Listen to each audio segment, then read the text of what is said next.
Halo Sobat Bukan Sekolah, kita akan bahas hal-hal yang gak diajarin di sekolah, tapi penting banget buat kamu. Gimana cara mikir dan gimana cara ngerti uang dari sisi yang lebih manusiawi.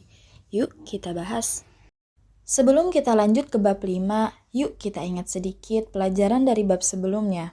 Di bab 3 kita belajar kalau keberuntungan dan resiko adalah dua sisi dari koin yang sama.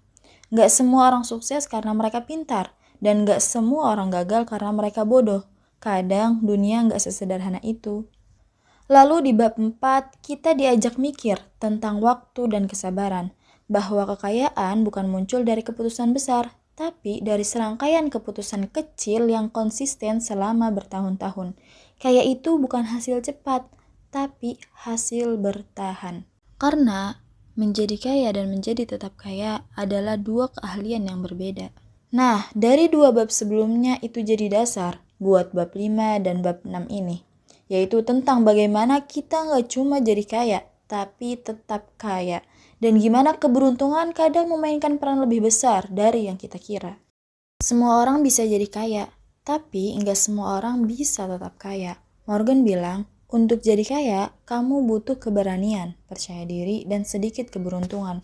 Tapi, untuk tetap kaya, kamu butuh hal yang berbeda, yaitu kerendahan hati dan rasa takut kehilangan apa yang kamu dapatkan dengan cepat. Orang yang bisa bertahan lama dalam permainan uang bukan orang yang selalu optimis, tapi orang yang tahu kapan harus berhati-hati. Karena mereka sadar, dunia bisa berubah kapan saja, pasar bisa jatuh, dan keberuntungan bisa aja hilang dalam semalam. Itulah kenapa orang yang bijak gak sombong saat untung dan gak panik saat rugi. Karena mereka tahu bertahan lebih penting daripada menang cepat. Karena yang membuat perbedaan terbesar itu adalah punya kemampuan bertahan. Dan ingat, kamu gak perlu jadi jenius untuk tetap kaya.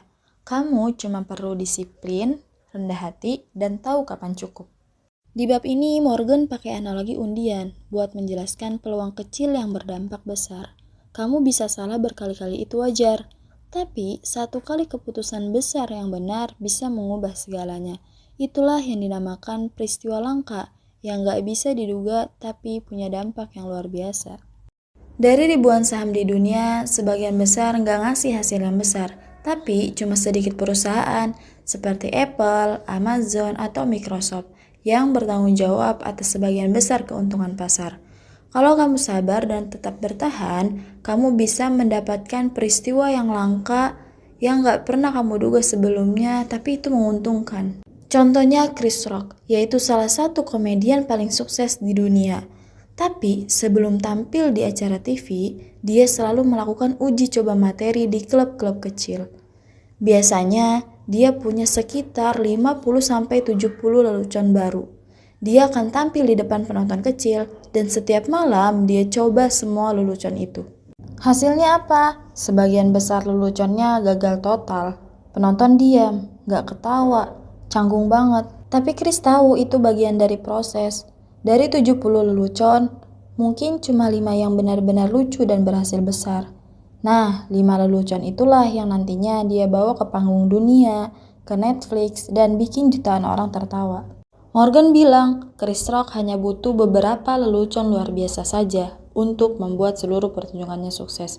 Jadi, Chris Rock nggak takut gagal 65 kali, karena dia tahu 5 keberhasilan itu bisa menutupi semua yang gagal.